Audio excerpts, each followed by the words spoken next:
morning once again to the viewers of Bulls and Bears. A pleasant good morning. This is once again SVP Emi Pulido, and I'm here to bring to you some news on real estate matters. However, it will come later.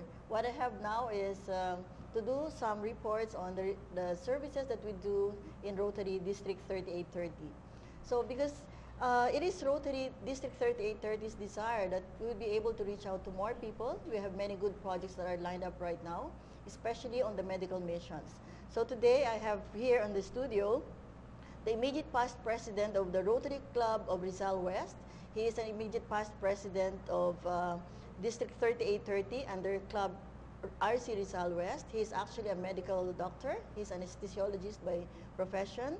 He is holding his clinic at the Medical Center of Makati, the St. Clair Hospital, and the Taguig District Hospital. So today, he will be talking about the many medical missions that his club is doing through District 3830. So ladies and gentlemen, please welcome my guest for today, Dr. Lenny Carillo. Good morning, Doc. Hello, good morning, Amy. So you may want to greet our viewers first, and of course, Governor Sid. Good morning. Good morning, everybody. And in behalf of District 3830, under Governor Sid Garcia and my club, Rotary Club of Rizal West, good morning to them. Good morning. And good morning, of course, Gov. We're here again. I have guested here Dr. Lenny. It's a great privilege that, Doc, kasama kita. Yes. And earlier we were talking about the many projects that your club, RC Rizal West, for 30 years had been doing. And you will talk about the many opportunities that our viewers, indigent families, could still avail of. So, Doc, let's start first with yung Rotary Eye Center mo. Tell us something more about it.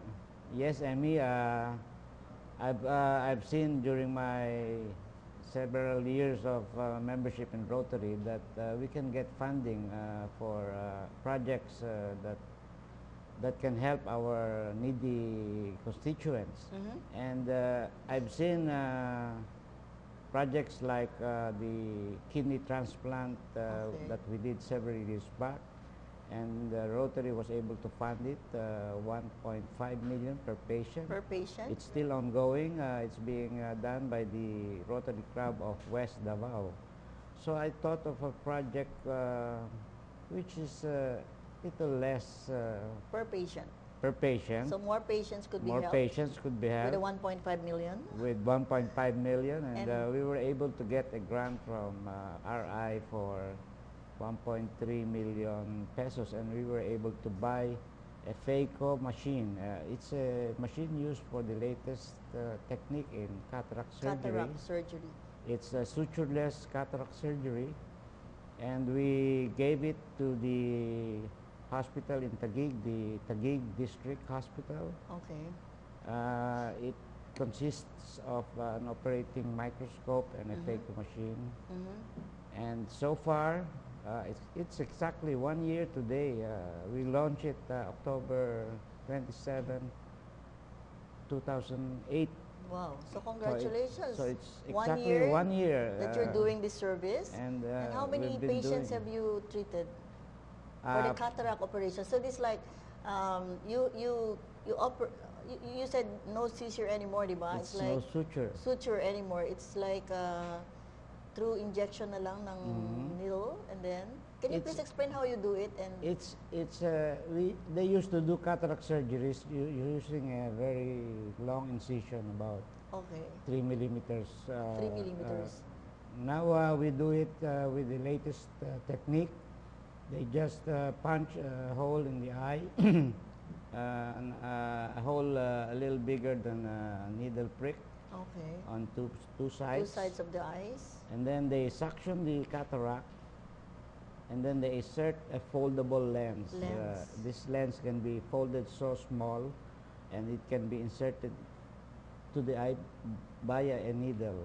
And you said 15 to 20 minutes. It can be done in 15 to 20 minutes. The cataract is done. Cataract is done. Okay. No sutures required. No sutures required. The incision is very small. Mm-hmm.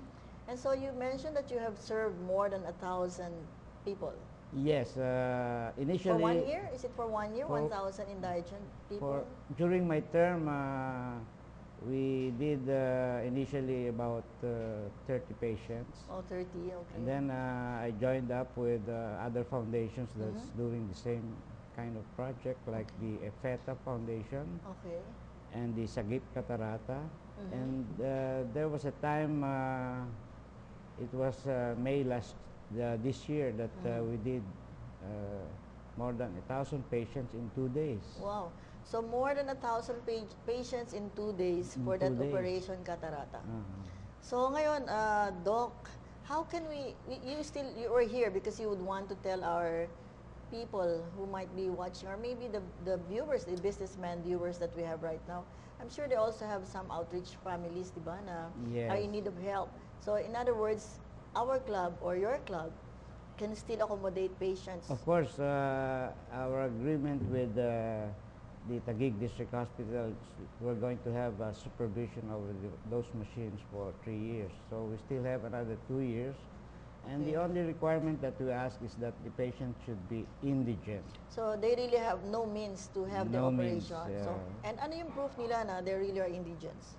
Well, we usually ask for a DSWD clearance. So kailangan nilang DSWD clearance. Right.